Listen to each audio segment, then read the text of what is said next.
ایران کی جانب سے دبئی کے ساحل کے قریب ایک خام تیل ٹینکر پر تازہ حملے نے مشرق وسطی کی معیشت کو مزید ہلا کر رکھ دیا ہے۔ کویتی پرچم بردار جہاز پر ہونے والے اس حملے میں قریباً 20 لاکھ بیرل خام تیل موجود تھا، جس کی مالیت $200 ملین سے زائد بنتی ہے۔ اس واقعے نے نہ صرف عالمی توانائی کی منڈی بلکہ خلیجی معیشتوں کی بنیادوں کو بھی ہلا دیا ہے۔ جنگ کے باعث تیل کی قیمتیں بھی مسلسل اتار چڑھاؤ کا شکار ہو رہی ہیں۔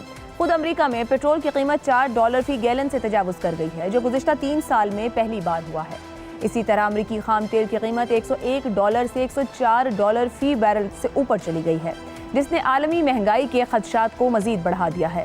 خلیجی ممالک کی معیشت اس جنگ سے برے طریقے سے متاثر ہو رہی ہے۔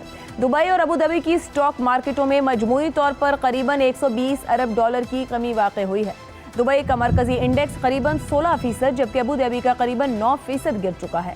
دبئی فائنینشل مارکیٹ میں $45 ارب اور ابوظہبی کے ADX انڈیکس میں $75 ارب کی کمی اسی بحران کی شدت کو ظاہر کر رہی ہے۔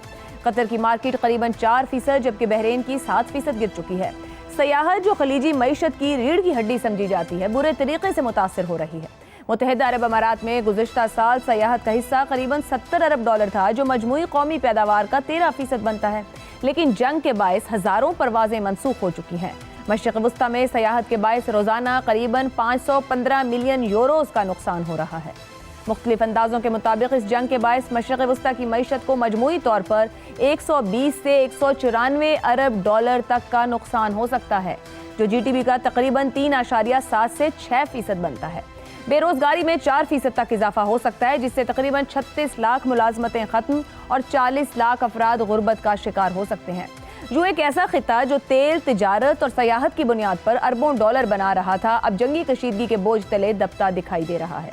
اب سوال یہ ہے کہ کیا یہ جنگ خلیجی ممالک کے معاشی مستقبل کو ناقابل تلافی نقصان پہنچائے گی؟ کیا اس تنازع کی سب سے بڑی معاشی قیمت یہی ممالک ادا کریں گے؟ کیا ان کی امریکہ نواز خارجہ پالیسی اور علاقائی سیاسی حکمت اس معاشی افراتفری کے دہانے پر لا کھڑا کیا